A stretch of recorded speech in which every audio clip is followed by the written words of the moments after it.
Bonjour à toutes et à tous, je me nomme Ghislain Montavon, je suis le directeur de l'Université de technologie de Belfort-Montbéliard, l'UTBM.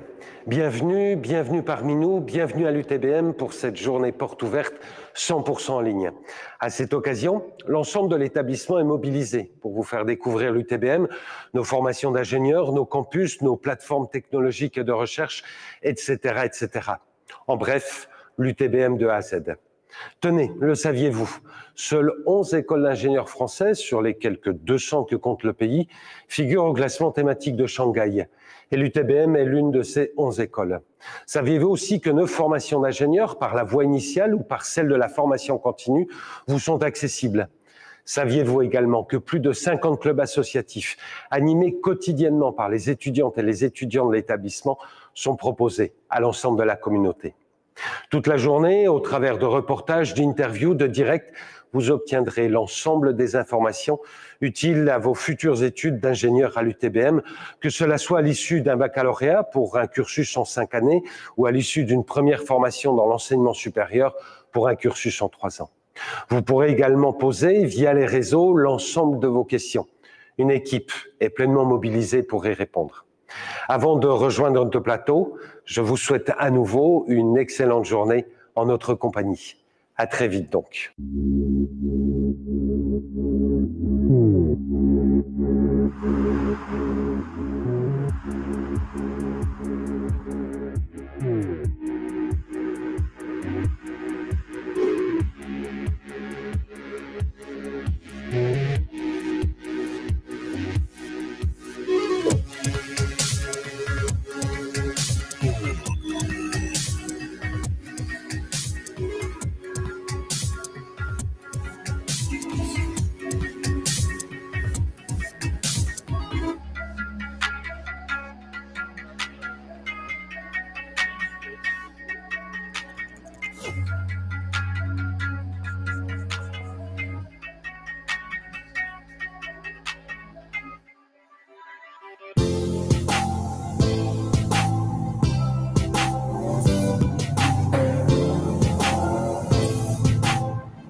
Toutes et à toutes, et merci de nous rejoindre en ce samedi 22 février 2025 pour les journées portes ouvertes virtuelles de l'UTBM, puisque les portes ouvertes ont déjà eu lieu. On est ici sur le campus de Sévenant, un des 3 sites de l'Université de technologie de Belfort-Montbéliard, pour passer, allez, un peu plus d'une heure avec vous toutes et tous.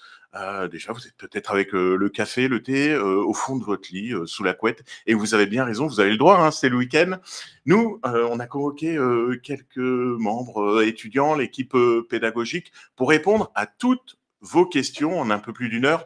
Vous allez voir, on va parler de la vie étudiante, des logements, du côté pratique, venir s'installer ici dans le Nord-Franche-Comté. On va parler également des stages que vous allez faire en entreprise, des relations entreprises. On va parler de l'international avec Erasmus. Vous allez peut-être partir dans l'une des universités partenaires, faire un double diplôme, qui sait, aux 4 coins du monde. Et puis également, dans quelques instants, on va parler aussi de la pédagogie de votre cursus et puis répondre à toutes vos questions sur les admissions. Bref, une information et 2 spoilers alerte.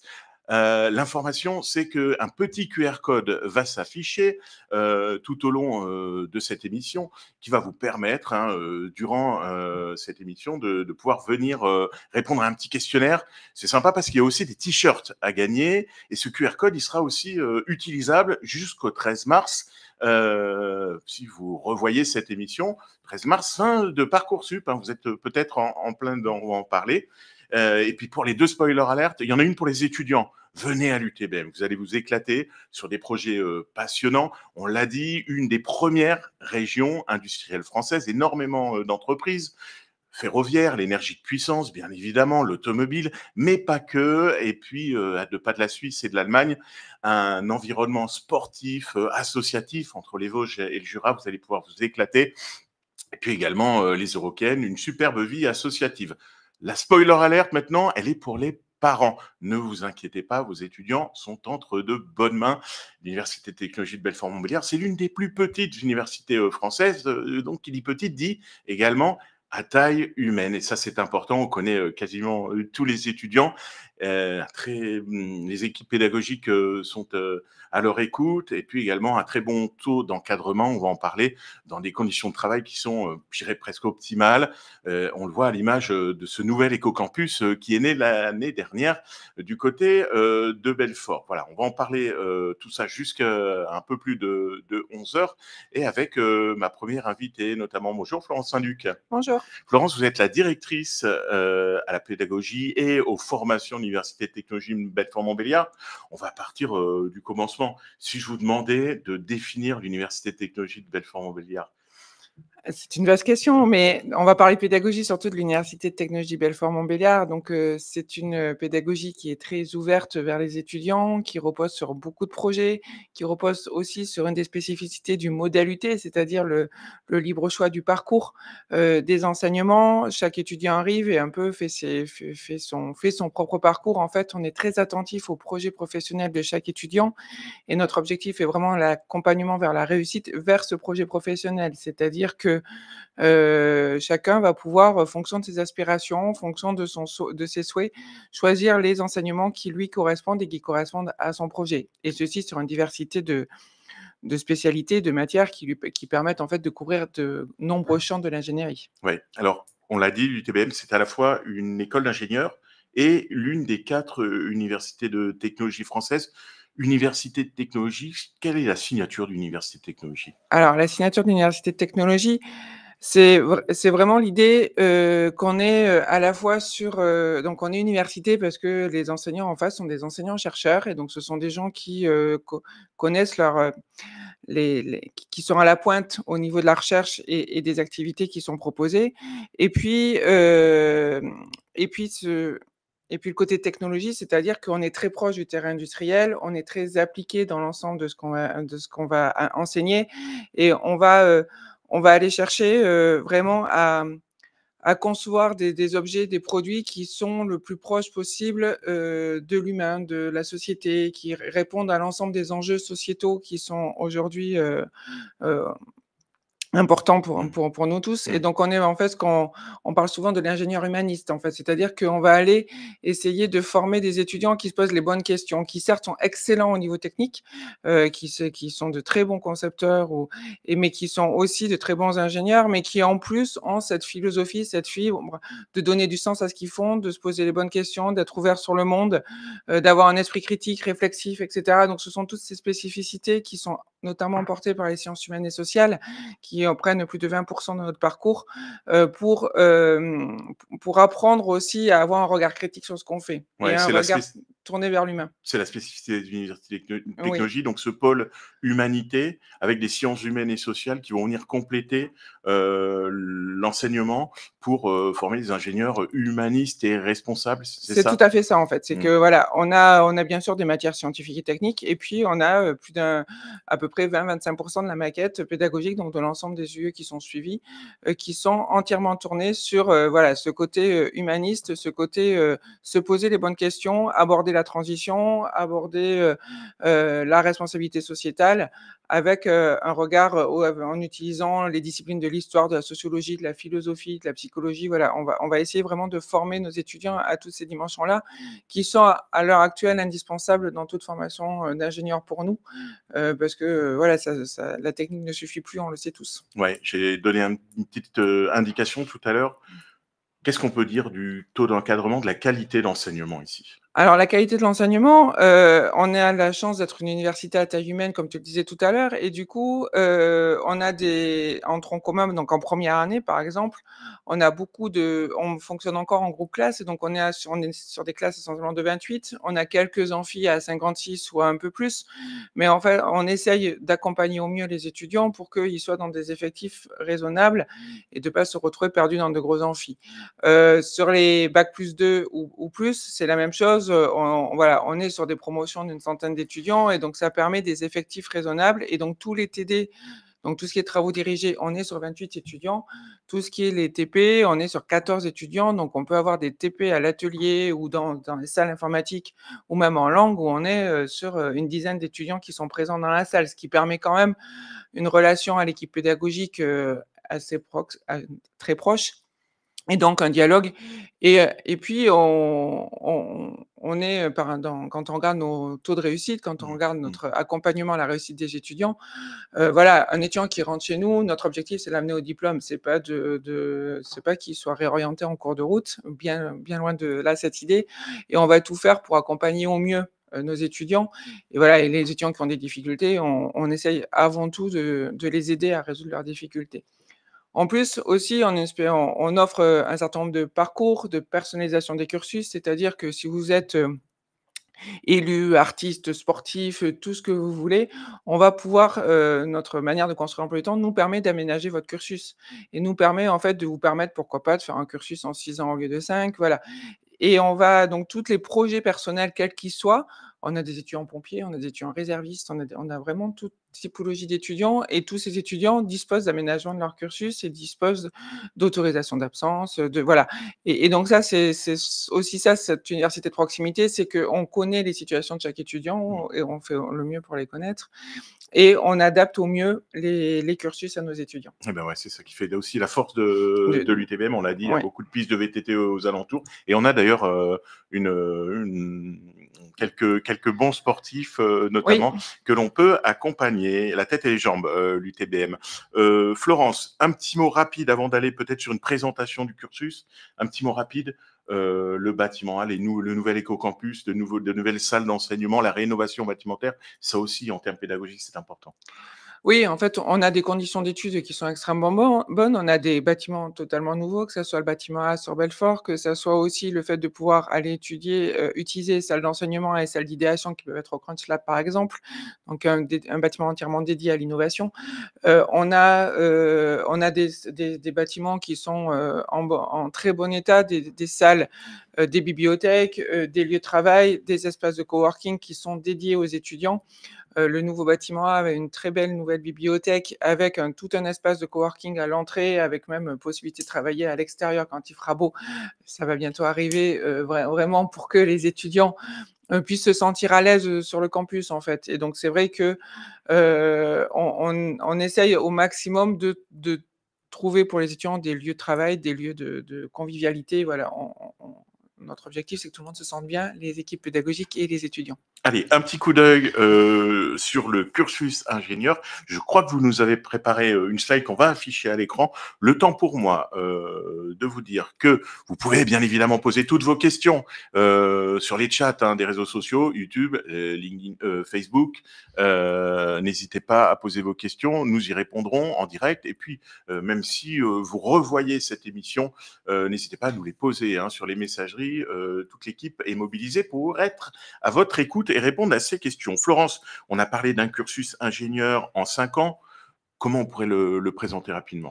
Alors très rapidement, donc vous avez, affiché à l'écran un petit dessin qui peut vous aider. En fait, soit si vous sortez juste du bac, vous êtes, actuellement en terminale, mais vous pouvez nous rejoindre dès ce qu'on appelle le tronc commun. Donc voilà, donc vous candidatez sur Parcoursup, on en rediscutera tout à l'heure, et vous avez, 2 années, de tronc commun qui vous permet en fait, après d'avoir accès à toutes les spécialités du diplôme d'ingénieur de l'UTBM. C'est ça qui est intéressant avec ce tronc commun, ce TC comme on l'appelle dans la boutique, c'est qu'il permet vraiment d'accéder à toutes les formations.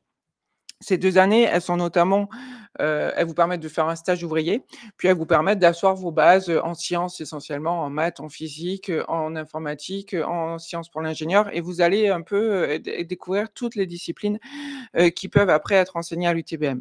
Et puis à bac+2, vous avez, alors soit vous êtes déjà chez nous et puis là vous pouvez choisir l'ensemble des spécialités qui sont proposées, soit vous pouvez également nous rejoindre à bac+2, en sortant d'un CPGE, en sortant d'un BUT, en sortant d'une licence, pourquoi pas. Et là, vous avez un parcours en 3 ans avec 5 spécialités d'ingénieur sous statut étudiant. Vous pouvez venir faire de l'énergie, du génie électrique, du génie industriel, de l'informatique, de la mécanique et de l'ergonomie.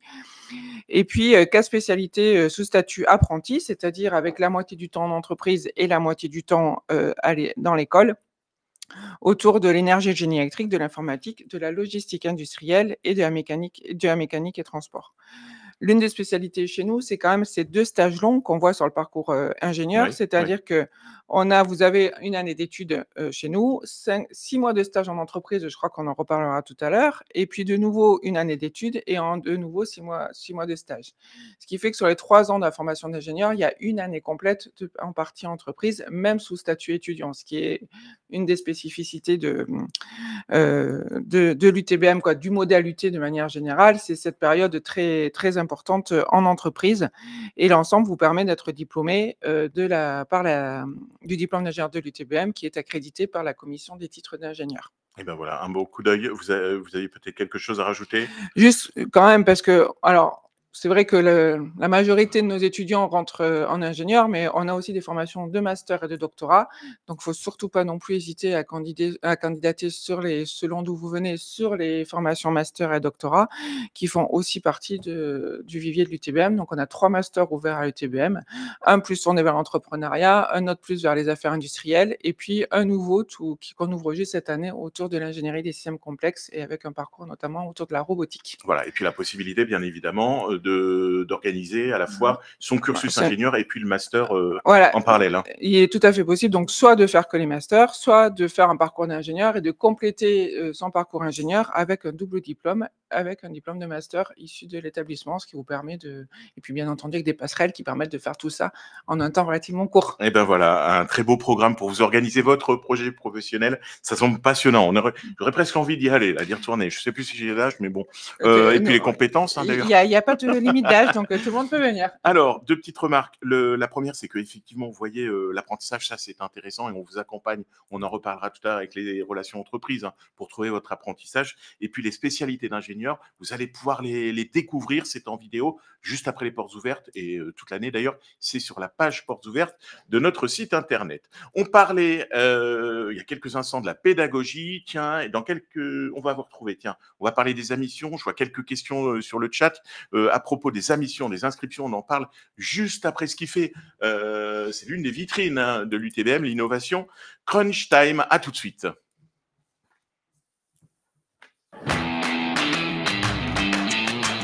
Bienvenue au Crunch Time 2023. Donc nous sommes ici au cœur du dispositif, au centre de la créativité, où plus de 1400 étudiants travaillent sur 140 projets portés par des partenaires industriels, comme par exemple Decathlon, qui nous propose de réinventer un dispositif anti-recul sur un ski de randonnée.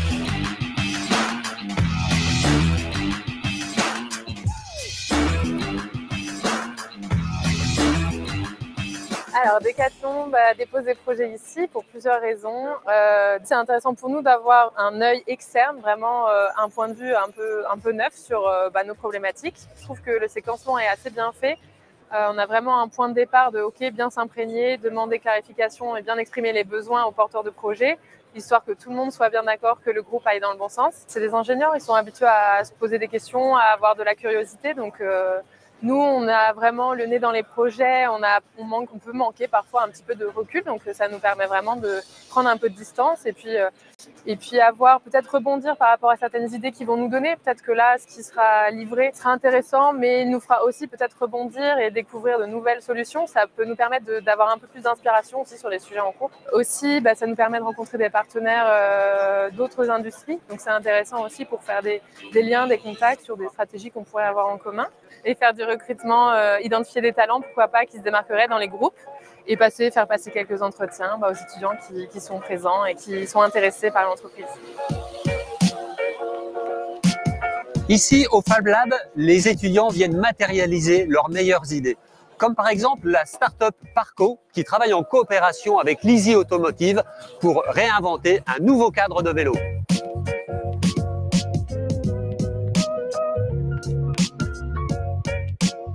Avec Lizzie Automotive, on a déposé 3 sujets en commun. L'intérêt, là, c'est de fusionner un peu nos savoir-faire. On adapte le savoir-faire de Lizzie Automotive aux besoins que j'ai moi avec Parcocycle. Parce que moi, mon objectif, c'est de réindustrialiser le vélo en France. Eux, ils sont industriels, ils sont implantés dans l'automobile. Ils ont un savoir-faire très riche. Ils aimeraient développer un peu leur portefeuille d'activité pour sortir un peu de l'automobile, entre autres. Et donc là, on peut avoir des partenariats, en fait, au travers du Crunch Time. Alors on a déjà échangé avec Parco, mais là c'est le vrai premier projet où on travaille vraiment ensemble sur des thématiques. Et l'idée bien sûr c'est d'aller plus loin et de continuer à travailler ensemble sur les fixations pour les vélos de demain. L'idée c'est d'avoir un vent de fraîcheur sur des idées que nous on peut déjà avoir ou des idées qu'on n'a pas du tout et d'avoir une nouvelle façon de percevoir nos problématiques quotidiennes. Tout porteur de projet qui se pose la question du coup de déposer un projet au Crunch Time, je vous dirais que imaginez-vous, vous avez une problématique aujourd'hui, imaginez des étudiants qui travaillent pendant 4-5 jours sur cette problématique. Imaginez toutes les idées qui peuvent amener. Quand on fait en entreprise, ça se fait beaucoup, des sessions brainstorming avec quelques collègues. Là, vous avez vraiment une équipe dédiée pendant 5 jours qui va retourner votre problématique dans tous les sens, qui va du coup forcément vous faire vous questionner davantage sur votre problématique, pour vous faire prendre conscience de nouvelles choses et vous trouver tout un tas de solutions, de pistes que vous pourrez ensuite explorer. Il y a plein d'étudiants, il y a plein de ventes jeunesse qui vont travailler sur nos sujets, qu'on va pouvoir échanger beaucoup avec des jeunes. C'est bon d'un point de vue nouvelles idées, d'un point de vue marque employeur et c'est également bon de pouvoir collaborer avec d'autres entreprises, de pouvoir échanger sur la thématique innovation et on n'y voit que du positif. Au Crunch Time, on ne travaille pas uniquement sur des projets industriels. On travaille également sur des sujets en lien avec la santé et le handicap, comme par exemple avec APF, France Handicap. Les personnes en situation de handicap ont toute l'expertise de savoir de leurs difficultés. Il nous manquait en fait toute cette ingénierie derrière qu'on n'a pas et que l'UTBM pouvait nous apporter. Et là, le Crunch Time, c'est vraiment 5 jours de réflexion, de remise en question, de création. Nous, on a posé là 5 sujets. 5 défis et de se dire que demain on trouvera peut-être des solutions pour simplifier la vie des personnes en situation de handicap. Ce qui est intéressant au Crunch Time, c'est sur une table, il y a des ingénieurs différents en design, en conception, en motorisation, en électronique et tout. Et je pense que c'est cet apport-là en fait de plusieurs cerveaux, de plusieurs savoirs qui permettent de trouver une solution la plus adaptée possible en fait à la problématique, au défi. Ce qui est vachement intéressant quand on pose un projet, quand on est porteur de projet au Crunch Time, c'est de se dire que tout est possible.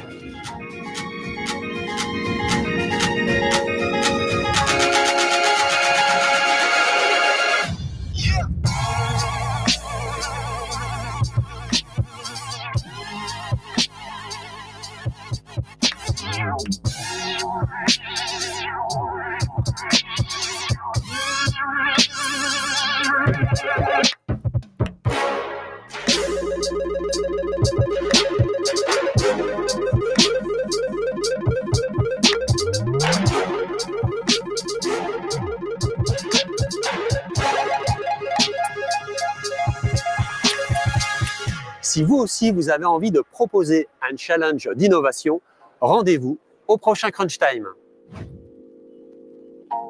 Allez, voilà, mais peut-être si vous nous rejoignez, vous aurez peut-être l'occasion d'investir Slackzone, cette grande salle de spectacle, pour le plus grand challenge européen. Ça, c'est un bel outil pédagogique pour le plus grand challenge européen d'idéation étudiante. Ça se passe cette année du 17 au 21 mars d'ailleurs. Suivez-nous sur les réseaux.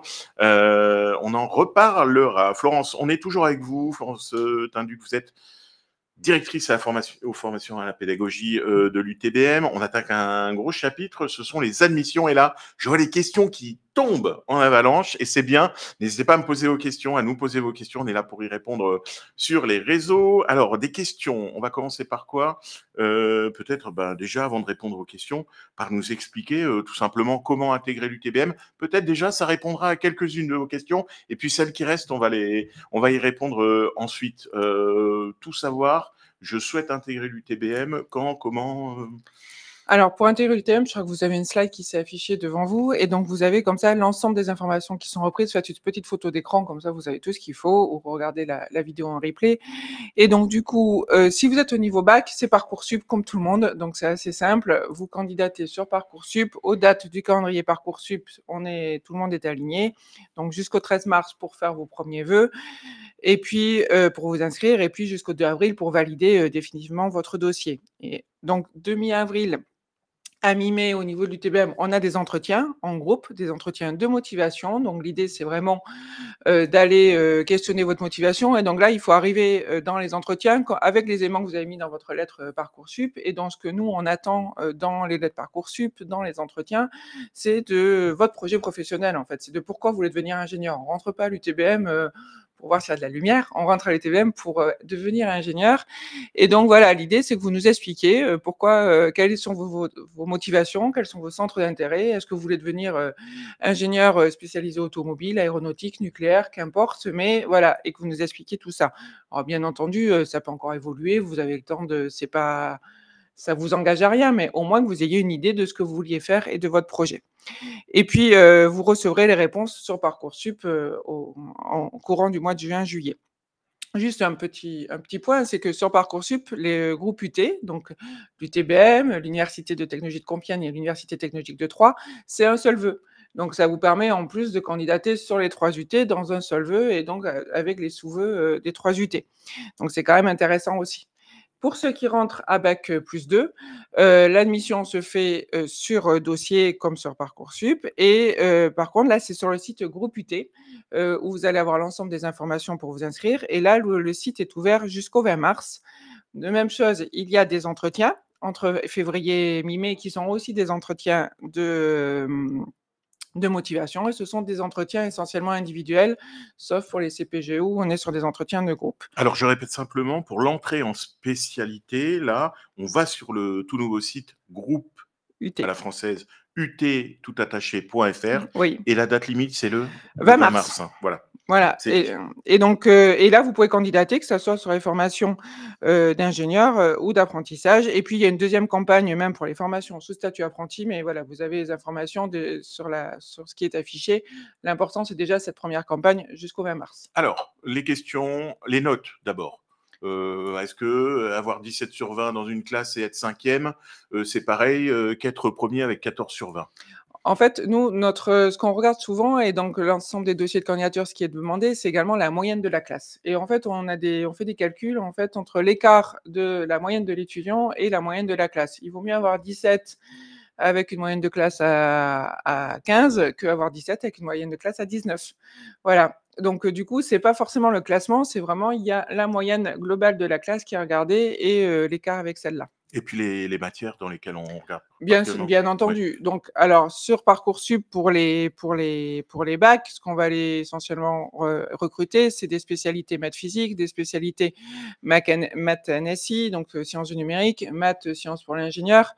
C'est possible de candidater avec maths SVT, donc sciences pour la vie et de la terre également. Voilà, c'est vraiment en fait, on recherche des spécialités scientifiques essentiellement, avec, si possible, l'option maths, mais pourquoi pas aussi des maths complémentaires. Si à côté, les notes dans les spécialités sont excellentes, voilà, on est assez ouvert sur la diversité des spécialités.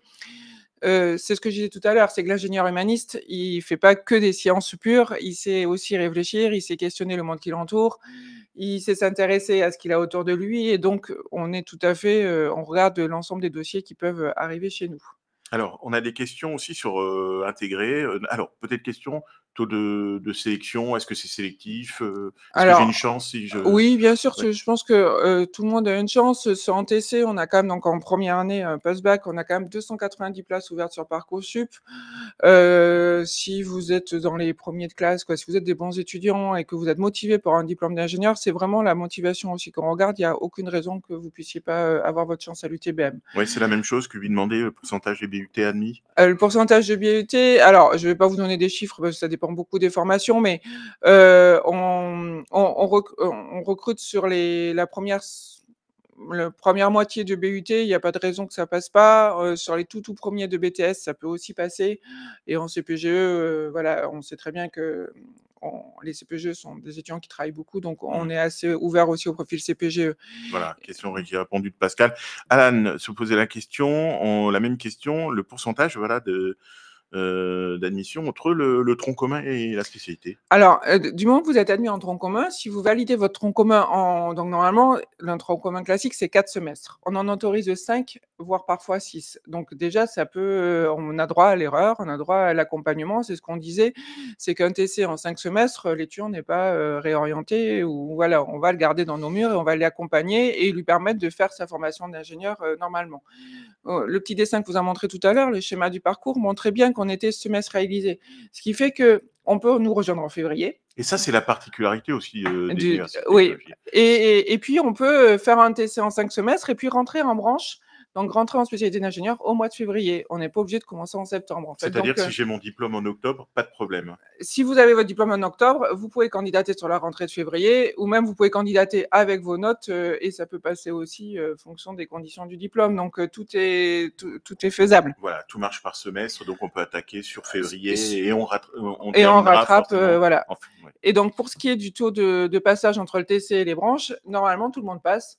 Et notre taux de réorientation en TC, on a des démissions, mais ce sont des étudiants qui se rendent compte que la formation d'ingénieur ne leur plaît pas. Sinon, on a quasiment 90% de réussite sur le TC. Donc, on est quand même sur de très bons scores de réussite. Ouais, on parlait CPGE. Une question, pas de concours après CPGE? Alors, en fait, nous, on fonctionne comme je vous le montrais tout à l'heure avec les dates, c'est-à-dire qu'on fonctionne sur les notes et des entretiens. Donc nous, on n'a pas de concours explicitement, et puis notre philosophie de formation est pas sur le concours. En fait, même nos évaluations et la manière dont on classe nos étudiants, en fait, dont on note nos étudiants, pardon, c'est du ABCDE. C'est pas de notes. Et donc, c'est chaque étudiant qui choisit ses UV. Donc, il n'y a pas de classement, il n'y a pas d'effet compétition. C'est pas qu'on recherche. Ce qu'on cherche, c'est à former nos étudiants. C'est à ce qu'ils soient de bons ingénieurs, qu'ils soient le premier ou de la classe. C'est pas vraiment ce qui nous intéresse, en fait. C'est vraiment d'avoir des étudiants qui sont formés, qui ont des compétences, qui savent faire leur métier. Et chacun les fait avec ses forces et ses faiblesses. Et ben voilà, je crois qu'il y a une dernière petite question. Nombre de sélectionnés pour ces entretiens. Oui, les entretiens. Alors, les entretiens, normalement, tout le monde est censé passer les entretiens. Après, c'est plus que des fois, on n'a pas assez de personnes qui passent des entretiens parce que les entretiens ne sont pas passés avec des enseignants, mais avec des psychologues. Et donc, ça, c'est important, c'est qu'on n'est pas juste vraiment, la sélection se fait au niveau sur les notes et elle se fait plus sur la motivation, sur tout ce qui est entretien. Et c'est vraiment quelque chose donc, il faut se préparer à faire des entretiens sur vraiment la motivation et non pas sur son dossier scolaire. Et ces entretiens, mais en fait, c'est pas parce que vous n'êtes pas convoqué à un entretien que vous êtes pas retenu. On essaye d'en faire passer le maximum à l'ensemble des étudiants qui sont sélectionnés. Voilà. Et puis on parlait tout à l'heure de l'alternance, je pense qu'il n'y a pas de problème aussi. On le voit de plus en plus, on parlait tout à l'heure du nucléaire, on a des étudiants qui arrivent effectivement à avoir de très beaux parcours dans le domaine de la maintenance industrielle notamment. On a une journée ici d'entreprises qui recrutent des alternants qui viennent dans le cadre d'un salon pour débuter l'année. C'est très bien accompagné. Hein. Voilà, alors dans tout ce qui est les relations entreprises, on parlera mieux tout à l'heure, mais dans tout ce qui est accompagnement des étudiants à la recherche de stage, d'alternance. Voilà, on a un service dédié qui fait ça. Et donc, en effet, pour les gens qui seraient recrutés sur les formations par apprentissage, dès qu'ils sont sélectionnés après les jurys d'admission, ils reçoivent des courriers, ils reçoivent une aide. Il y a une journée spécifique qui est organisée pour les aider à chercher leur entreprise pour l'apprentissage.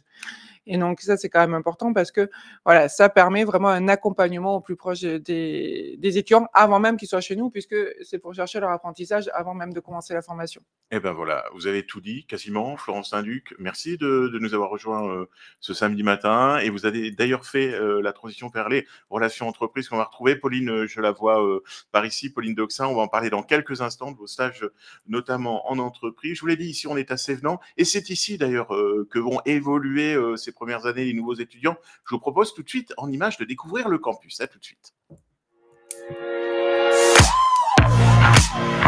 Merci beaucoup.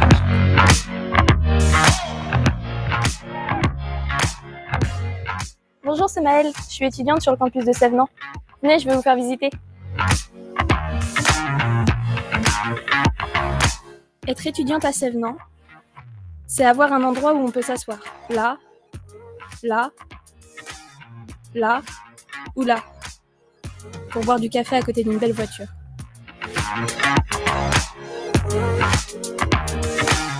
C'est avoir la possibilité de programmer des robots.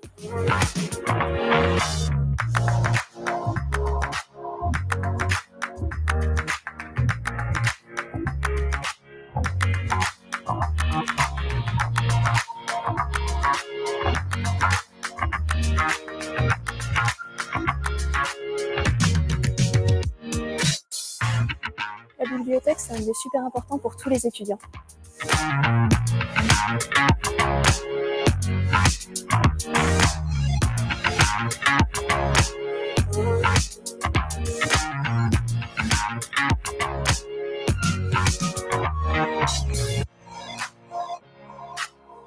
C'est pouvoir imprimer, copier, réimprimer et scanner les cours pour pouvoir étudier. C'est avoir accès à des imprimantes 3D pour imprimer des objets en plastique, en carbone, en métal, et même en chocolat.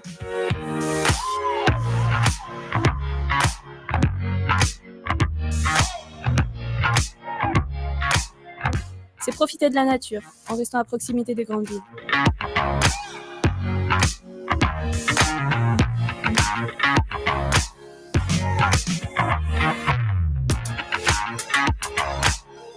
C'est se former en usinage, sur de la découpe jet d'eau, des fraiseuses numériques, des 5 axes, du pliage et plein d'autres machines.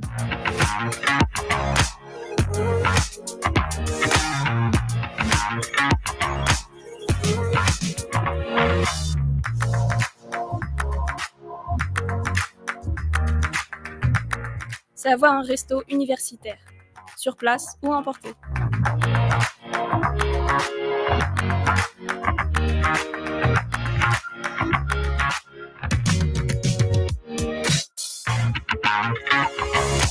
C'est partager des moments conviviaux à la MDE, lieu vivant grâce à l'association des étudiants. Mais c'est surtout pouvoir recevoir son diplôme de fin de tronc commun.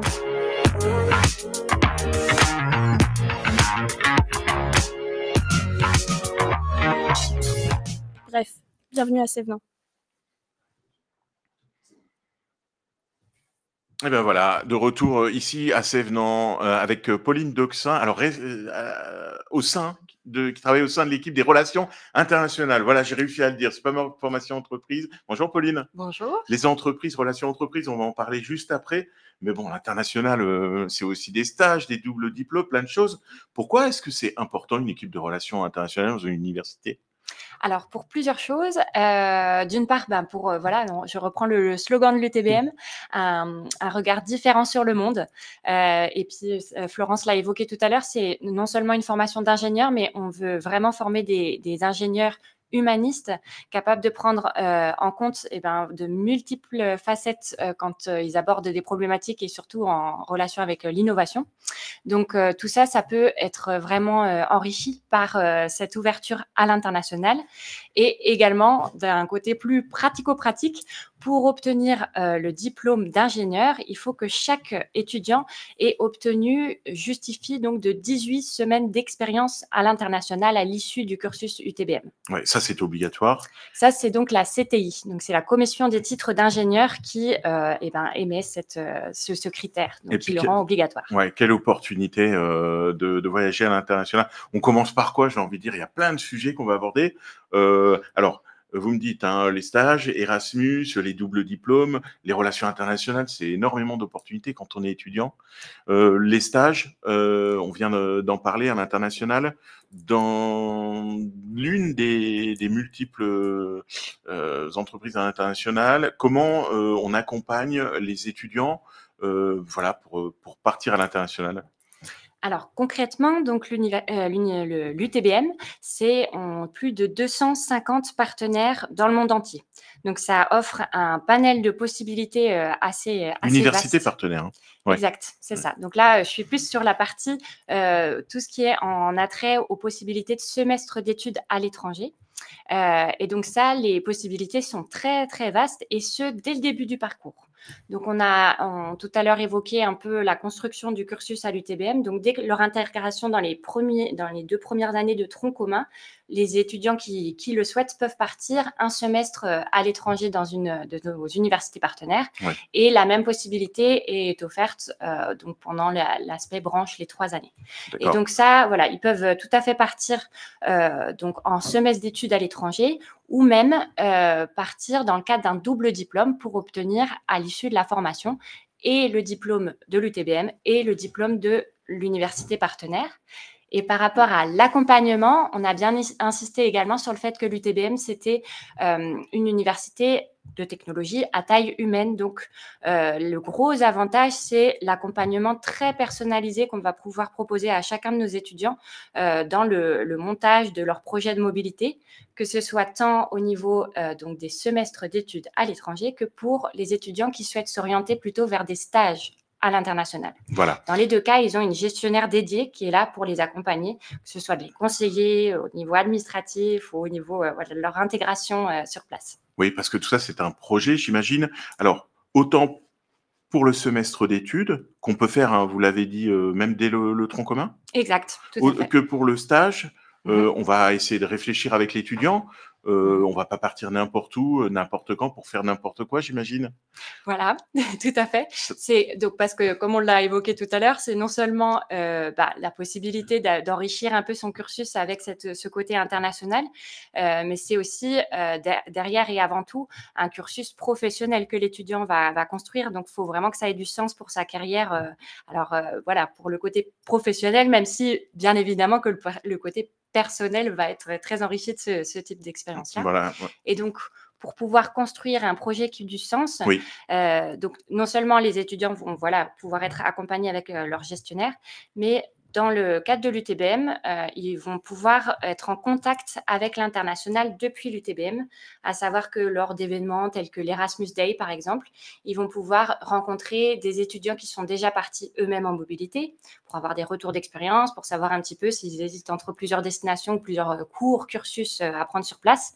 Ils peuvent aussi parfois rencontrer nos partenaires qui viennent lors de salons sur place. Et ils peuvent également rencontrer les étudiants d'échange qui étudient à l'UTBM dans le cadre de la même chose, mais en effet miroir. Oui, parce qu'il y a plus de 60 nationalités ici qui viennent sur le campus, et ça aussi c'est très important. Quand on parle également de découvrir d'autres cultures, c'est vrai que quand on travaille dans des entreprises aujourd'hui à l'international, eh ben effectivement, c'est une autre façon de travailler, appréhender les cultures, appréhender voilà les méthodes de travail, et puis également pouvoir comme ça partir en stage à l'international.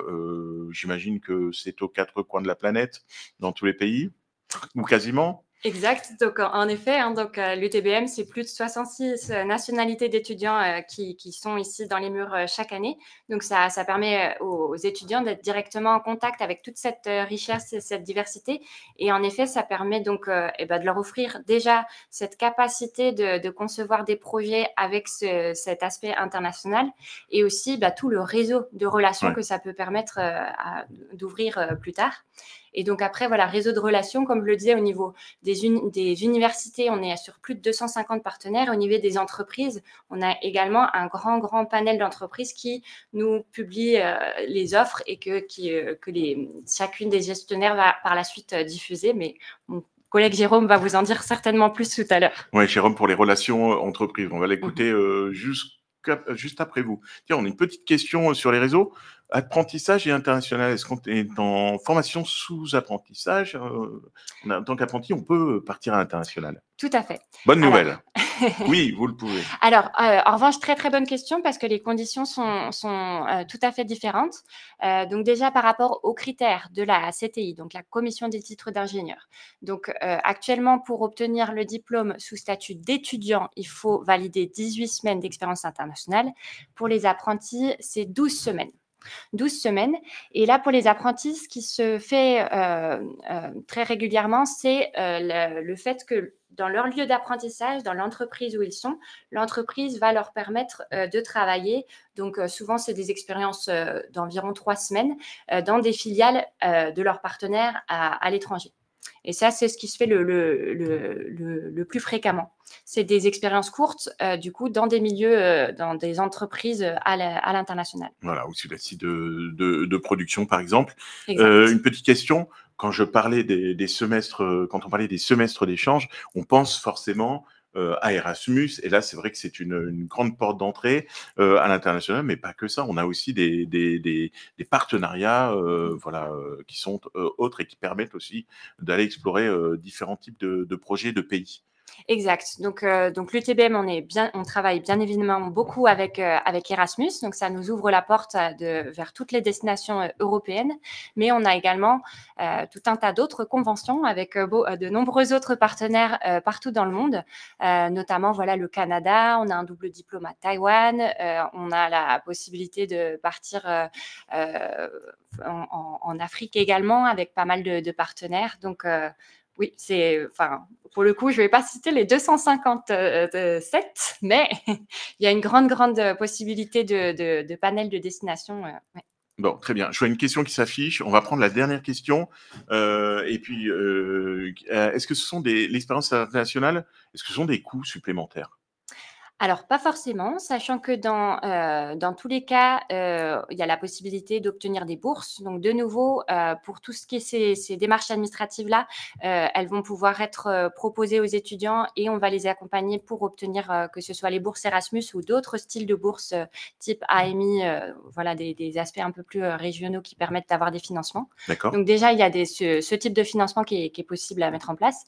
Et après, dans le cadre d'un semestre d'études à l'étranger, il n'y a pas de frais d'inscription quand c'est un semestre d'études simple, il n'y a pas de frais d'inscription en plus. Donc, en fait, l'étudiant, il est inscrit à l'UTBM et simplement, au lieu de faire son semestre sur place, il le fait dans une de nos universités partenaires.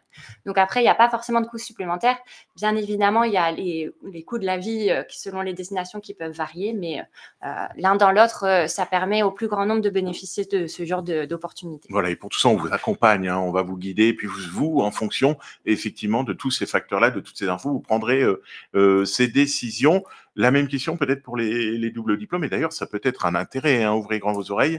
Les doubles diplômes, ça veut dire que quand on paye un droit d'inscription à l'UTBM et qu'on va faire un double diplôme, je ne sais pas, au Canada, aux États-Unis ou ailleurs, on ne paye pas forcément les frais d'inscription de l'université à l'international? Alors, du coup, là, on rentre dans quelque chose de beaucoup plus précis. Ça va vraiment dépendre du profil de l'étudiant, du style de double diplôme, de la destination. Donc, c'est un peu plus au cas par cas. Dans tous les cas, l'étudiant va être accompagné dans tout le montage de son projet et on fait en sorte à chaque fois qu'on monte un partenariat de bien penser à l'aspect finance qui fait partie vraiment intégrante des projets et des possibilités pour nos étudiants d'aller sur place. Donc, même, je pense à la Suisse, qui est généralement une destination un peu onéreuse, on a tout un tas de dispositifs, on a des solutions. Des bourses. Voilà, on a des solutions. Après, je ne peux pas répondre de manière, étant donné que c'est un peu au cas par cas, mais dans tous les cas, ils bénéficient d'un accompagnement très personnalisé, ce qui va permettre au plus grand nombre de pouvoir faire ce type de mobilité et on trouve toujours une solution adaptée au profil de l'étudiant et de son projet professionnel et personnelle également. Quelle très belle conclusion, Pauline Doxin, des relations internationales. Une équipe à votre disposition avec notamment, vous n'êtes pas seul à votre écoute. Une grosse équipe, voilà, pour vous guider pas à pas le semestre d'études dès le tronc commun, par exemple en spécialité, les stages à l'international. Le monde est à vous avec l'UTBM. Merci Pauline, et puis merci Pauline Doxin. Avec grand plaisir. Et puis toute la liste des universités partenaires sur notre site internet utbm.fr. On continue notre tour du campus pour aller faire un tour du côté de l'énergie et de l'informatique. Ça se passe à Belfort et on revient tout de suite pour parler des relations entreprises. À tout de suite.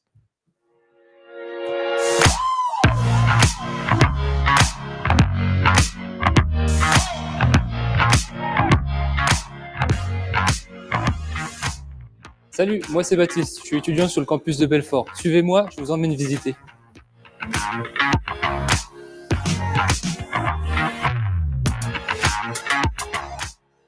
Partir dans une autre dimension avec la réalité virtuelle.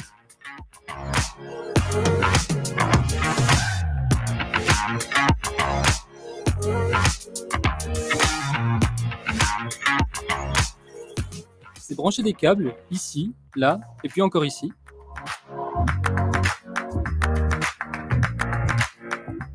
C'est le foyer, se retrouver en journée, le midi pour manger, et pour toutes les soirées.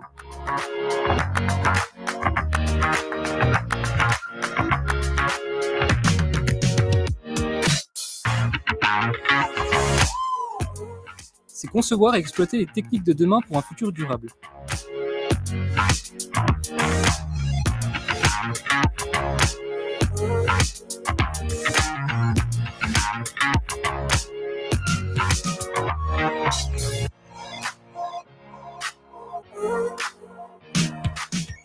C'est se vanter d'être proche du monument préféré des Français, et c'est pas une blague, le Lion de Belfort.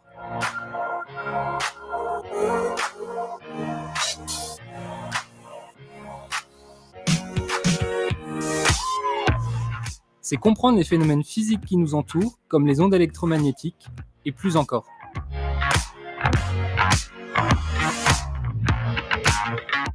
C'est accéder à du matériel de pointe pour réaliser des projets professionnels et personnels, la découpe laser, la thermoformeuse ou encore la brodeuse numérique.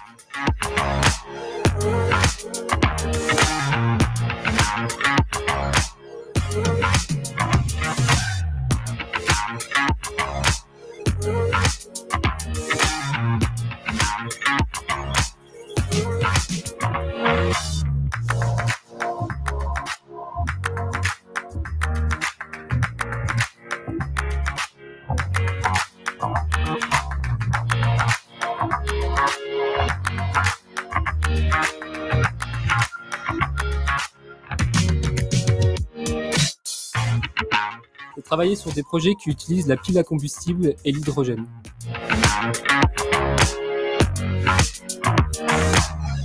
C'est chanter, danser, se désaltérer lors de grands événements musicaux, comme le FIMU ou encore les Eurokéennes. Bref, bienvenue à Belfort. Nous voilà de retour ici à Sévenant avec Monsieur Jérôme Orincher. Bonjour Jérôme. Bonjour Nicolas. On peut se tutoyer? Oui, tout à fait. Voilà, tout en détente. Jérôme, tu es en charge. Alors, des relations entreprises. Tu fais partie plutôt de l'équipe des relations entreprises, c'est ça? Oui. On vient de parler des relations internationales. C'est de l'accompagnement étudiant à l'international. On a parlé des stages. Et c'est là que ça t'intéresse particulièrement. Déjà, en deux mots, quand on parle de l'équipe des relations entreprises à l'UTBM, on parle aussi d'une équipe qui va accompagner les étudiants. Quel est votre rôle?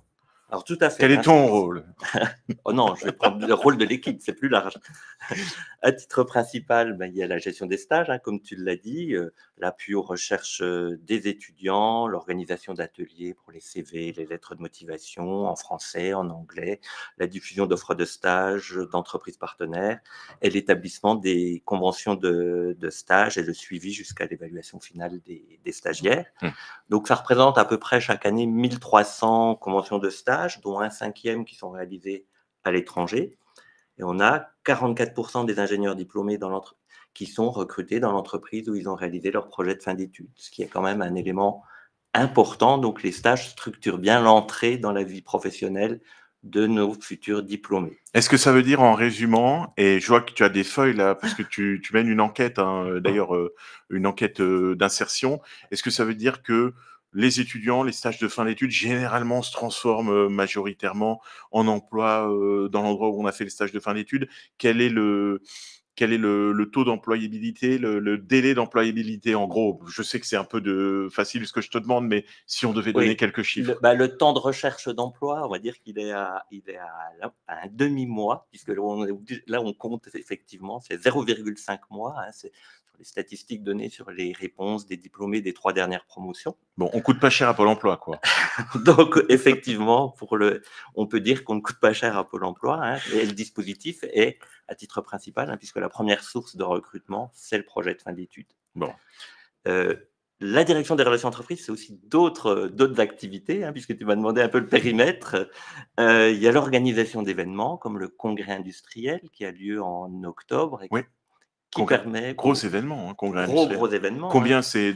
Une soixantaine d'entreprises qui sont présentes, qui présentent à la fois leurs activités, les possibilités de stage ou d'emploi. Gros salon, hein, dédié hein, aux étudiants. Purement et simplement, ouais. donc aux mobilités extérieures des étudiants, à la fois sur leur recherche de stage, recherche d'emploi pour les diplômés, et puis également tout ce qui est mobilité internationale. Pauline vous en a parlé juste avant.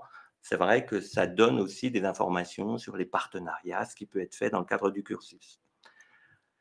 Les relations entreprises, c'est encore d'autres activités, une logistique administrative concernant des projets industriels, c'est-à-dire des travaux menés en équipe d'étudiants, de 2 à 5 étudiants, sur des projets industriels qui sont soumis par des entreprises et sur lesquels des étudiants, durant un semestre, on va dire à hauteur d'une journée par semaine, vont être amenés à travailler en équipe et à faire évoluer un projet, à répondre à une question d'un industriel sur un sujet précis.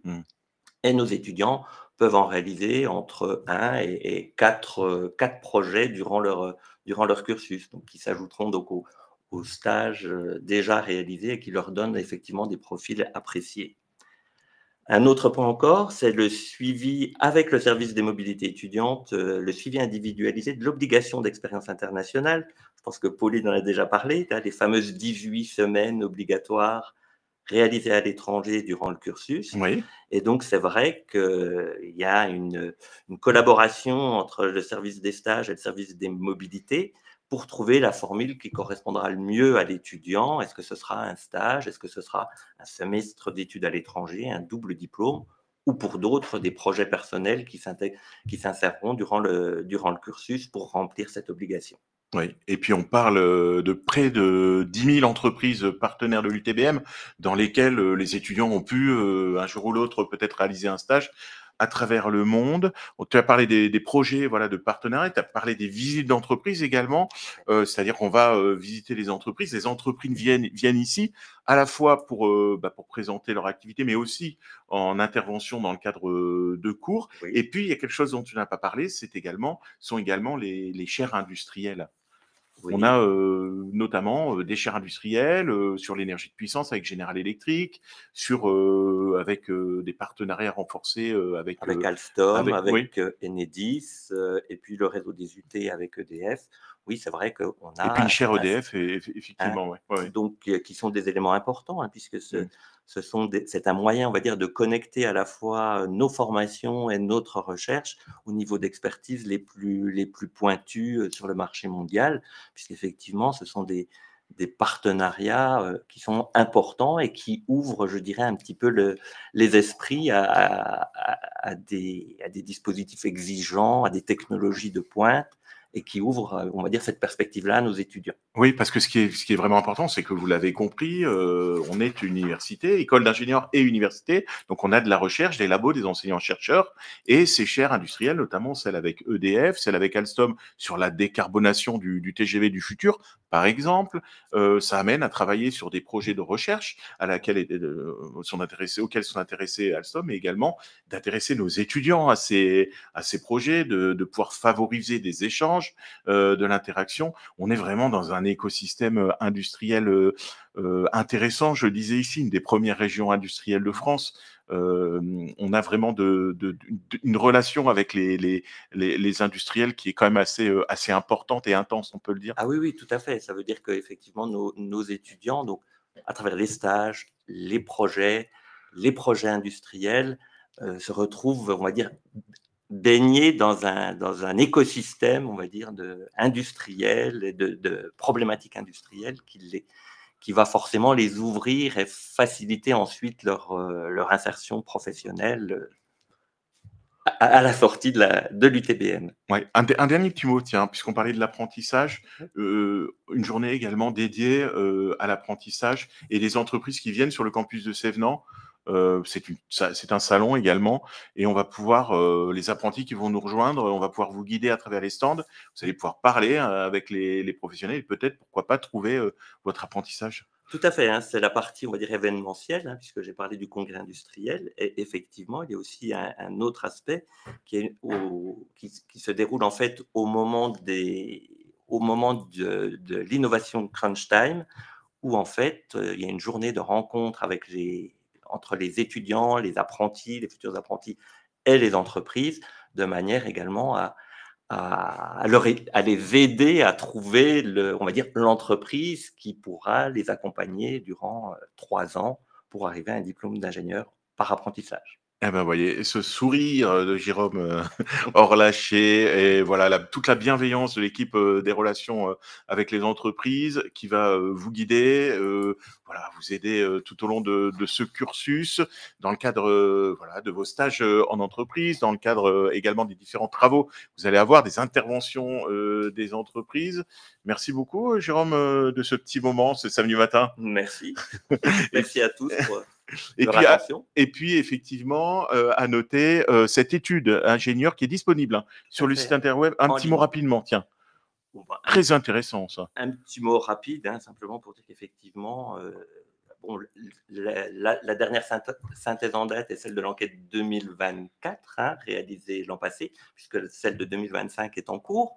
Elle est disponible. Vous pouvez y trouver effectivement dans l'espace relations entreprises un certain nombre d'informations, les délais de recherche d'emploi, les moyens efficaces pour trouver son premier emploi, sur quelles fonctions les diplômés sont amenés à travailler, ceci de manière générale ou par spécialité, et puis également dans quel type d'entreprise, quel secteur d'activité, quelle taille d'entreprise. Et ben voilà, ça a tous les chiffres sur ce que sont devenus nos ingénieurs, voilà, où ils habitent, dans quel type d'entreprise ils travaillent. Bonne nouvelle les amis, je vais faire un petit spoiler alerte, si vous allez sur cette enquête, vous verrez qu'ils habitent de plus en plus dans des petites villes et à la campagne, et ça c'est bien pour la planète. 11h02, on est en direct, posez-nous vos questions sur les messageries. Merci Jérôme, dans quelques instants, on va retrouver pour la dernière partie de cette émission, une étudiante, elle s'appelle Enora, et elle va nous parler de la vie étudiante et de la vie de campus, et on va découvrir tout de suite en images justement le campus de Montbéliard. À tout de suite.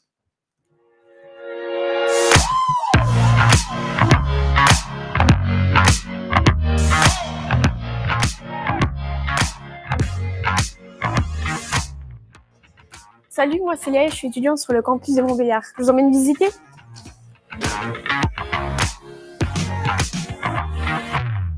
Être étudiante à Montbéliard, c'est imaginer, créer et modéliser des projets.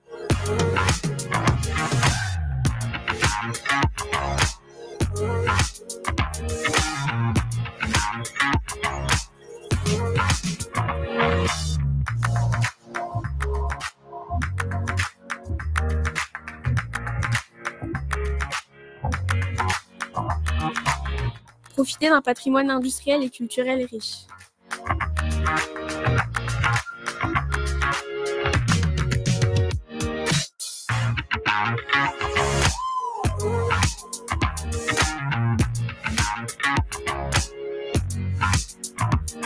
Se former en mécanique générale.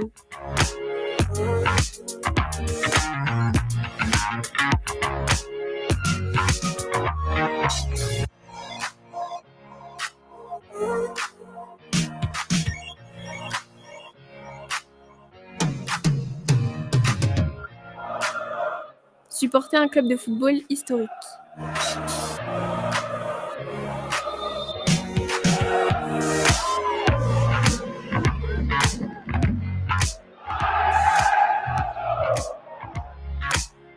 travailler sur des simulateurs grandeur nature.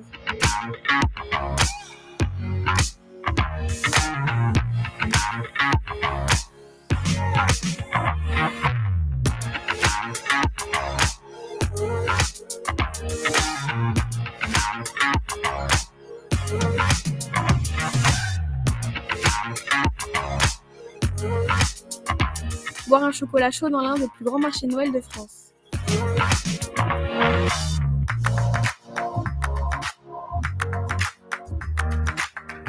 Concevoir et fabriquer des prototypes uniques.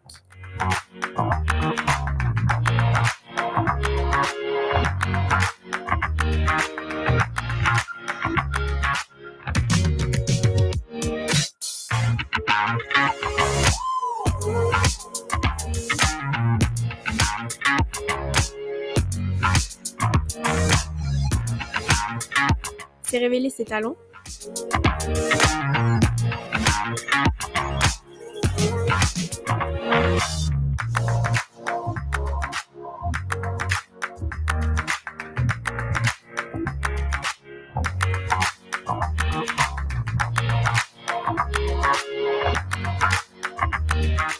Faire rouler des voitures autonomes et participer à des événements comme des concerts, des soirées étudiantes, des projets avec des industriels, des cérémonies et plus encore.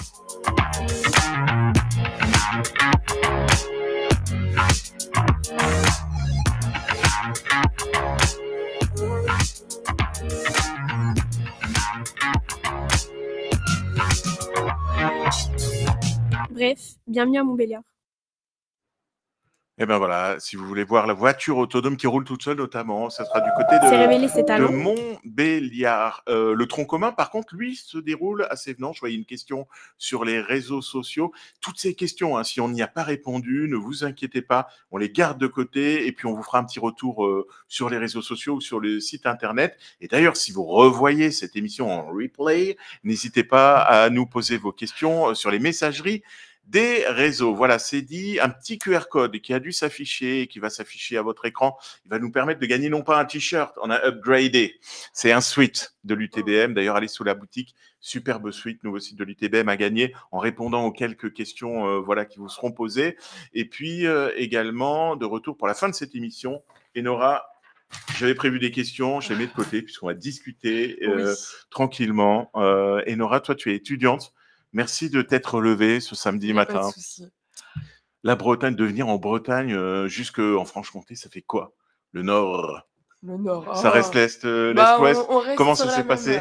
Eh ben, écoute, moi, ça s'est très bien passé. Je suis arrivée du coup en 2021 en tronc commun, juste après le bac. Moi, ça s'est super bien passé, hein. J'ai été hyper bien accueillie, hyper accompagnée dans la recherche du logement. Vraiment. À quel âge tu es arrivé quand tu es arrivé ici? C'était après le bac? Ouais, j'avais 18 ans. Tu avais fait quoi comme bac? Bac maths physique, bac général. D'accord. Voilà. Bonne moyenne? Oui, ça va. Ça va? C'était correct. L'admission, ça s'est bien déroulé? Sans problème. Tu as eu un entretien ici? J'ai eu un entretien en visio avec des personnes qui Oui, parce que tu étais candidataient. là-bas, donc c'est possible de faire l'entretien en ouais. visio également. Voilà, Ouais. en fait, on candidatait pour les 3 UT, donc j'étais avec des personnes qui candidataient pour l'UTC, etc. Ouais. Et donc, on a fait un entretien commun à plusieurs en visio. D'accord. Et puis alors, quand tu es arrivée ici, tu avais quel âge, tu m'as dit? 18 ans. 18 ans. Tu es arrivée toute seule? Oui. Forcément. Ouais. Tu étais venue ici faire un petit repérage? Non, ou... jamais. Bah, avec la route, ça Ouais. faisait un peu beaucoup de trajets juste pour un repérage, donc j'ai cherché mon appartement. Comment c'est justement? Est-ce que c'est facile? Moi, Oui. je sais, hein, mais... Oui, je bah pose la non, mais question. si, il n'y a pas de souci. Enfin, moi, déjà, j'ai eu beaucoup de conseils des anciens étudiants, enfin des étudiants qui étaient actuels à ce moment-là. Comment tu les as concernant- eus, ces conseils? Tu les as trouvés où? Il y a des Discord, des plateformes avec l'intégration, tout le staff de l'intégration, donc plein d'étudiants qui. Ah d'accord, une fois que tu t'inscris, Ouais. tu reçois des infos avec le Discord, la Bah société. oui, voilà, moi j'avais été sur le compte Instagram de l'association des étudiants. Donc et, l'AEUTBM, hein, c'est ça. si vous notez. Et du coup, il y avait un lien vers un Discord, et là, du coup, je pouvais échanger avec tous les étudiants Et du coup, bah, Ouais, voilà, tout le voilà. monde Et m'a pour donné, les parents, hein, on switch sur Facebook, hein, obligé. On en est là. Et effectivement, notamment, il y a une page, je crois, UTBM en tout cas, ou pour les logements, où on va pouvoir retrouver également les annonces de logements. Mais pas d'inquiétude, hein, il y a énormément de logements. ouais, Et puis bonne nouvelle, on est en Franche-Comté. C'est vrai que les prix sont pas ceux de Paris, c'est ça. de Nantes d'ailleurs. Donc on arrive à faire des études avec un logement qui n'est pas trop cher finalement. Est-ce que tiens, tronc commun, ça va se passer à Sévenant? Est-ce qu'on est obligé de trouver forcément Non, un appart à Sévenant? pas du tout. Il y a beaucoup, beaucoup d'étudiants qui. Bah, moi, j'étais à Sévenant pour le coup, mais il y a beaucoup d'étudiants qui habitent à Belfort et il y a des lignes de bus toutes les. C'est Je sais quoi? plus. C'est 5 minutes pour aller à Belfort? Oh, un peu plus. En Ouais. bus, je sais pas, ça doit tourner autour de 20 minutes, mais c'est très correct, enfin, pour D'accord, le ok. bus. Ouais. Et puis tout le monde fait ça, donc voilà, la majorité des étudiants, je crois, habitent à À Belfort. Belfort, hein, Ouais, c'est plus dynamique. ouais. Et puis donc toi, tu es arrivé ici en tronc commun. Oui, Alors, tu arrives la semaine d'intégration, ouais, sympa. hyper chargé. C'était 3 semaines en plus. Et puis même après la fin de la semaine d'intégration. Chargé parce qu'il y avait des soirs aussi. Ouais. Ah oui, Ah oui, oui, il y avait attends. beaucoup d'activités. Non, mais c'est bien, mais en vrai, c'est bien aussi pour rencontrer du monde, donc non, non, c'est chouette. Bon. L'association des étudiants, un bon accueil? Oui, oui, oui, très bon accueil. Moi, je suis direct rentrée dedans en staff. Ah, Et tu as puis, choisi d'intégrer directement oui, bah, l'association des on étudiants? m'en a Ouais. parlé, ils avaient besoin de monde. Bon, voilà. Après, ils sont hyper tolérants, comme ils savent que bah, on est en première année, qu'on a du travail. Si on tient pas le rythme, c'est pas grave. Ils nous chargent pas de travail, quoi. Bon, et donc Donc voilà. l'intégration, donc c'est à la fois des activités ensemble, sportives, culturelles, C'est ça. dans un bon esprit, hein, vous inquiétez pas Pas de de ce bizutage. côté-là. Et puis on le dit ici, on est dans un endroit qui est quand même assez plutôt sympa pour faire des Ouais. activités en extérieur. Et puis par la suite, donc la rentrée. Oui. Alors, Bah, c'était en même temps, du coup, la rentrée. ouais. Bah, très bien, hein. Au début, ça fait un peu bizarre parce qu'on connaît personne, on découvre une nouvelle manière de travailler.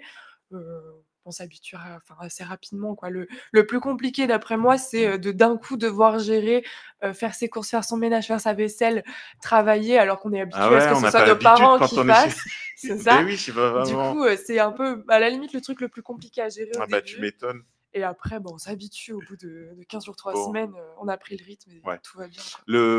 Quand je parlais de la rentrée aussi, c'était le niveau, quoi. Est-ce que est-ce que c'est tout de suite la marche du dessus ou en commun, on arrive quand même à. Déjà, faut pas s'inquiéter. Moi, j'avais Ouais, beaucoup de retours, d'étudiants qui travaillaient, à fond, pendant, l'été avant leur rentrée parce qu'ils avaient peur de pas avoir le niveau, d'avoir oublié. On arrive tous en ayant oublié la moitié de ce qu'on avait vu au lycée. Ça revient, les profs savent, ils nous accompagnent, ils savent très bien et non, on rentre dans le Mmh. rythme, Mmh. de manière assez progressive. Il y a pas de Mmh. non, non, ça va. En Ouais, général, enfin, il y a quand même beaucoup d'étudiants qui restent d'une année à l'autre. Il y a ouais, pas de ouais. Tronc commun, oui. ça veut dire que on a déjà l'accompagnement. On a vu les relations entreprises, les relations internationales. Des gens qui nous disaient, on est là pour vous accompagner dans votre projet. Le choix des unités d'enseignement, on en a parlé également parce qu'on fait son parcours avec ces briques-là qu'on Oui. vient associer. Également, l'enseignement de langue, on n'en a pas parlé, mais à l'UTBM, c'est 9 langues enseignées, dont le français, langues étrangères, hein, pour ceux qui viennent nous rejoindre. Ça fait partie du projet professionnel. Est-ce que tu as réussi à... Comment tu peux nous parler je vais essayer de pas faire des questions trop... Est-ce que des questions ouvertes, comment tu as pu être accompagné? Pour le Comment tu as choix de pu mon construire parcours? ton projet? Ouais.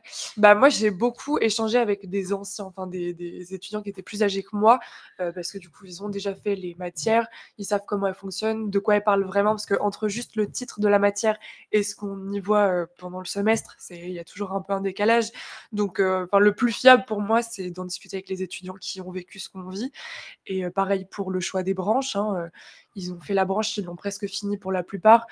Il n'y a pas mieux que pour avoir des conseils à ce niveau-là. Ouais. Et puis toi, tu as réussi à, Oui. à choisir tes UV, tes Bah, UE. l'avantage, c'est qu'en tronc commun, on découvre plein de matières différentes qui vont nous permettre aussi nous-mêmes de voir si ce qu'on avait prévu nous plaît vraiment ou pas. Moi, je suis arrivée en voulant faire EDIM, donc méca ergo. Au final, la méca, j'aimais pas ça, j'ai fini en informatique. Donc voilà, Mais on peut voir ça par arrive nous-mêmes. souvent, oui, c'est vrai Oui, il y a que. beaucoup de Ouais, changements comme ça. Bon, peut-être ouais. pas aussi éloignés, mais ouais. Mais c'est possible. Oui, tout à fait. Ouais, ouais, Bah, ouais. c'est pour ça qu'on a 2 ans pour se préparer à la phase branche. Tu es en quelle année Je suis en 4e année. 4e année, donc Oui. l'année prochaine, la La dernière. dernière, ouais. avec le recul, en te retournant aujourd'hui, qu'est-ce que tu pourrais dire aux bacheliers là, et puis peut-être à ceux qui vont nous rejoindre en spécialité, si tu avais un message?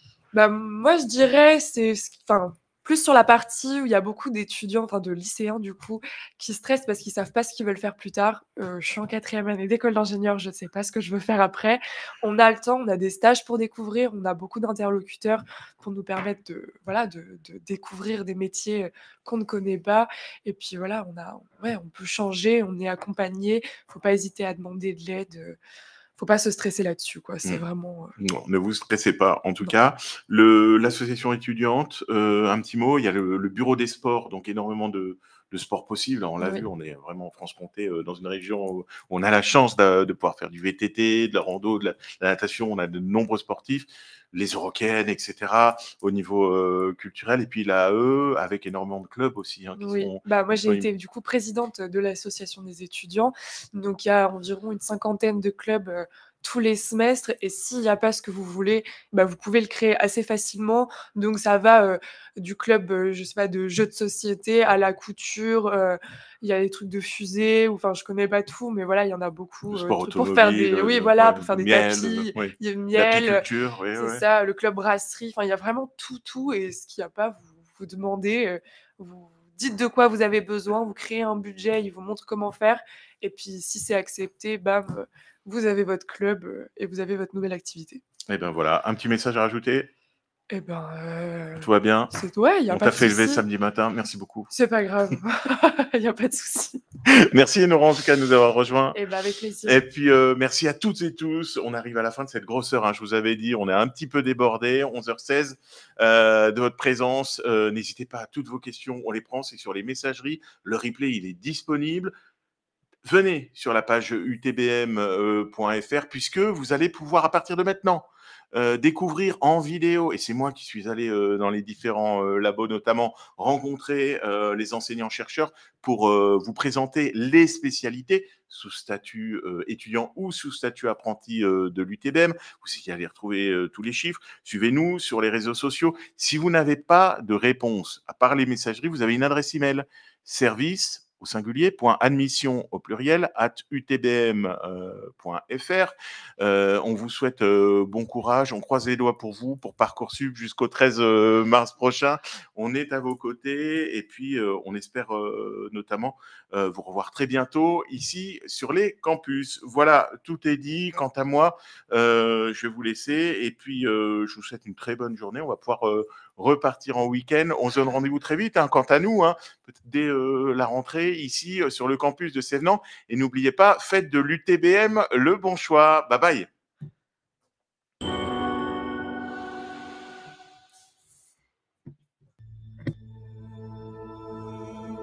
Ça y est, ça fait 2 ans que j'étudie.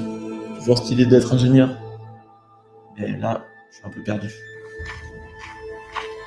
Là, par contre, je suis vraiment perdu.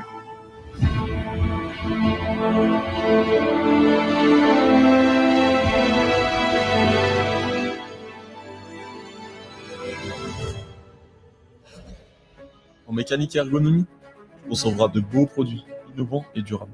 Tu travailleras sur des maquettes. Tu utiliseras des outils comme le Charlie Robot. Tu feras de la modélisation 3D. Tu apprendras le soudage en atelier. Sans oublier le nettoyage. Tu feras plein de projets pour transformer des idées en solutions concrètes. Et qui sait, tu seras peut-être ingénieur designer ou encore chef de produit. En énergie, tu fabriqueras le monde de demain, durable. Tu travailleras sur la production électrique, qu'elle soit solaire, hydraulique ou encore hydrogène. Sur les réseaux et la conversion de l'énergie électrique, tu travailleras sur des bâtiments intelligents, même une cage de Faraday. Ou encore tu feras de l'électronique, sur des systèmes embarqués de transport. Et qui sait, tu seras peut-être ingénieur en développement durable ou en test et essai. En génie industriel, tu travailleras sur des usines, des machines et des procédés innovants. Tu apprendras sur l'usinage, la robotique et les chaînes de production, tout en optimisant la logistique et la qualité. Et qui sait, tu deviendras peut-être ingénieur en production, en logistique ou encore en qualité. En informatique, tu créeras la technologie de demain. Tu travailleras avec la réalité virtuelle, sur des voitures autonomes, sur des serveurs réseau. Et pour ça, il va falloir coder, beaucoup coder. Tu pourras créer des jeux vidéo, des systèmes interactifs toujours plus innovants. Qui sait, tu seras peut-être ingénieur en logiciel, système d'information ou en réseau. En mécanique, tu pourras concevoir et développer des produits et mécanismes, découvrir la mécatronique et créer ton propre système. Tu feras aussi des sciences des matériaux, avec notamment l'utilisation d'un canon, de la modélisation, et tu comprendras la mécanique des fluides à l'aide d'une soufflerie. Tu feras des calculs, beaucoup de calculs. Tu deviendras peut-être ingénieur en bureau d'études ou ingénieur de recherche.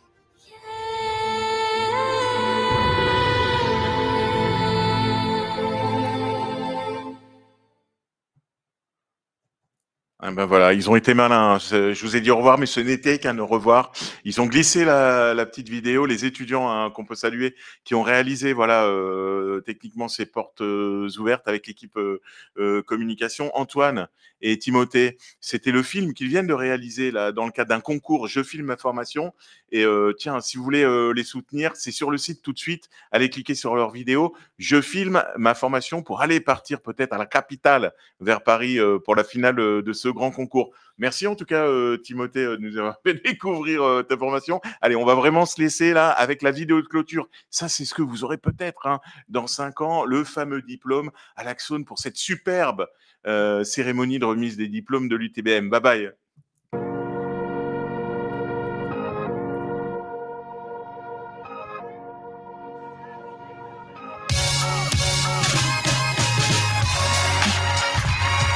Aujourd'hui, c'était une journée très spéciale parce que c'était la remise des diplômes et puis on a enfin eu notre consécration. L'émotion de la cérémonie, c'est vraiment de la joie. Avec mes amis, on est entourés. C'est des retrouvailles, de l'émotion, de la joie. On clôt un chapitre, on est fiers du parcours en fait, qu'on a réalisé.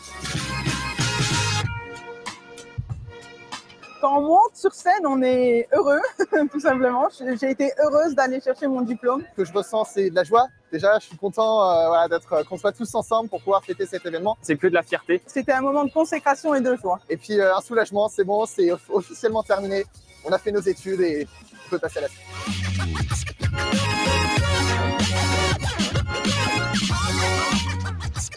Le moment le plus marquant, je dirais que ça a été toute la période durant laquelle j'ai été président de l'association des étudiants. C'était une période associative assez intense entre d'un côté les études et aussi un poste à haute responsabilité. Il y avait plein de petits défis intéressants. J'ai été en Bosnie-Herzégovine et c'est une expérience où on rencontre plein de monde. On est avec ses amis juste pour étudier. On apprend culturellement tellement de choses et on s'instruit en même temps, donc c'est juste merveilleux. L'UTBM, elle nous aide à préparer notre carrière dans le sens où elle nous prépare au travers des stages à jouer le rôle qu'on aura plus tard, qu'elle nous prépare aussi pour l'international, qu'elle nous permet de ne plus avoir peur de l'étranger en quelque sorte. Il y a aussi toutes les compétences plus humaines de gestion de projet, de management, de travail en groupe tout simplement. Donc c'est vraiment un bagage ultra global, pluridisciplinaire finalement. La plus grosse difficulté, je dirais que c'est d'arriver à moduler son emploi du temps entre d'un côté les cours qu'il faut suivre, sur lesquels il faut être assidu pour avoir des bons résultats. La charge de travail, évidemment, d'avoir les 2 diplômes en plus, c'est pas si évident de cumuler la charge des 2. Les surmonter tout simplement par la discipline, c'est-à-dire de se mettre des règles qu'on n'enfreint pas et donc d'être sérieux tout au long de l'étude. Si j'avais un conseil à donner à un étudiant, ce serait ose. L'UTBM sera toujours là pour nous encadrer et nous aider pour la suite. Ça serait vraiment d'être curieux, de toujours d'avoir envie de chercher, confondre les choses. Vas-y, il y a plein de choses à faire à l'UTBM, que ce soit côté associatif, côté entrepreneurial, au niveau des cours, avec les projets. Alors vas-y, lance-toi.